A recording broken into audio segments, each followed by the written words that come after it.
fucking mind.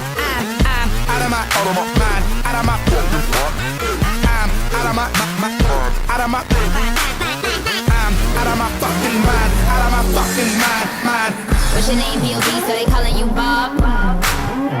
Stop playing, nigga, you know that I'm known for the Bob. Couple hit songs, like you thinking you a heartthrob. Well, this thing so good, make a nigga wanna solve.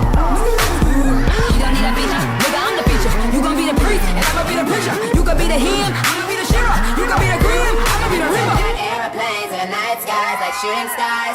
Well, you gon' really need a wish right now when my goons come through and start shooting stars. You know I'm all about shoes and cars. I'm kinda drunk for a booze Bacardi. I told baby when I get my new advance in my blood, I'm motherfucker on a blue Bugatti. You know I graduated super cum laude. That's why they thinking I'm Illuminati. As a matter of fact, let's kiss and make love. I help you escape from my blue Ducati. Out of my mind, out of my fucking mind. I'm out of my mind, out of my fucking I'm out of my out of my I'm out of my fucking mind.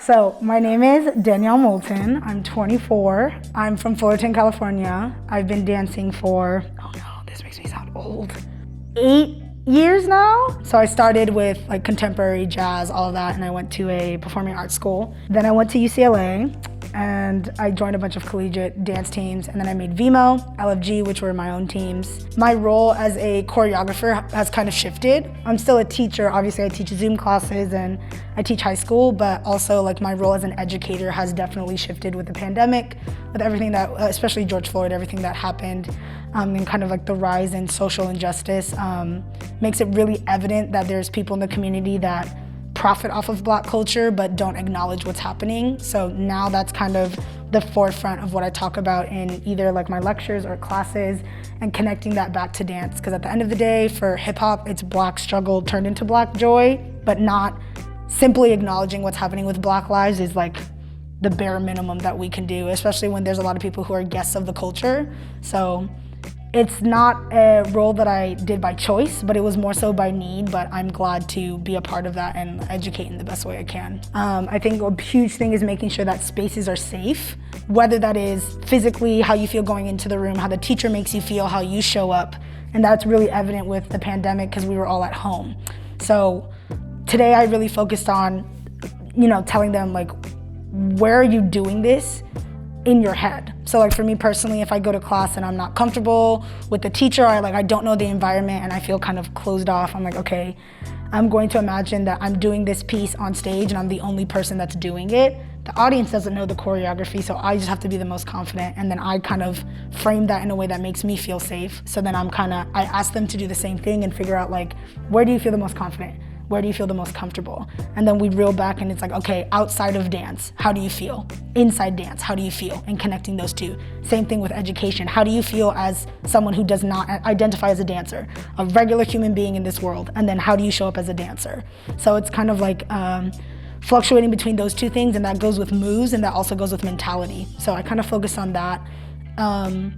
Usually with like the education part of it, there's like presentations and going into that. This one was more so of like a movement class, but then asking them to think back and like really evaluate like, either do I feel safe in this space? How can I make myself feel safe in other spaces, not just this one? And then carry that into the rest of the classes that they take from here on out.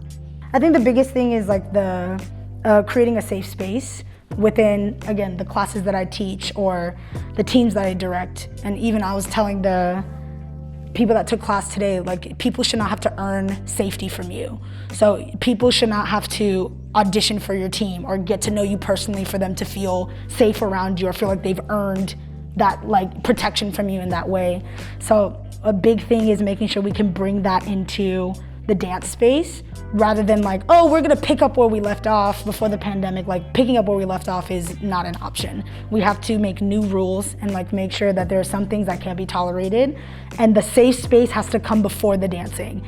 I think before, and I think a lot of directors or a lot of people who hold auditions or even like re-vet for teams care about talent. We all care about talent and skill. That's, as a director, you want to have the best people on your team, but that's not always the criteria. First, the criteria should be, is this a good person? Do they make other people feel safe? Do they make other people feel comfortable? Do they work hard? Those 4 requirements, then we think about skill, then we think about talent. because I know I can work with those people rather than talented people that don't care about human rights. I think it's like, we have, a goal that I want for the dance community is for us to not separate the dance community from the rest of the world. It's all intersectional. It's not like a bubble that we can, like, yes, we can use dance to escape what is happening, but we cannot ignore what's happening.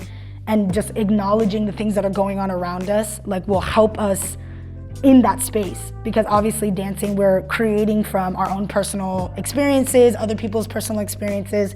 So in order to truly feel safe in that space, we have to acknowledge these things, because again, they're all intersectional. Most of the things that we're fighting, the common denominator is white supremacy. That's just how that's just how it is. So the more that we can realize that and know that we can work together in that space, I think it'll help as far as the dance community and like the spaces that I occupy. But it's very different, because before I was very much like, you have to be skilled to be on this team. You have to be at a certain level or blah, blah, blah. And again, like, I'm sure a lot of directors feel the same way, but I really wanna make sure that we don't lose what we learned in this pandemic. So hence what's happening in class today, like letting them focus in on how they felt during the pandemic rather than just being like, oh, we're done with that now, we don't have to think about it. Like, let's think about what we learned both as dancers and humans, and then now put that into the studio, the space, the choreography, whatever you do. So that would be kind of like my goal for the dance community, is to not make it just about dance. We should be able to cancel classes because there are things that are going on. We should be able to have conversations in studios that are not dancing. So the long-term goal is to open up a studio, and at that studio, there will be dance classes, but there's also like a lecture hall so that we can learn about the history of hip hop. We can learn about activism, the things that are going on, and as well as like mental health and like safe spaces, because those, like dance training, mental health, hip hop history, activism, those 4 things, for me personally, like make up what a safe dance community would be. But a lot of us only focus on dance training. But I think that can shift, but it's just gonna take a while. So I know it's not like something that's gonna happen overnight. It's gonna be a very, very long fight, but I'm just in the process of finding my people and making sure that, one, I feel safe with them inside and outside of the studio, and then we work from there. This is Danyel Moulton, and this was my Monday night workshop.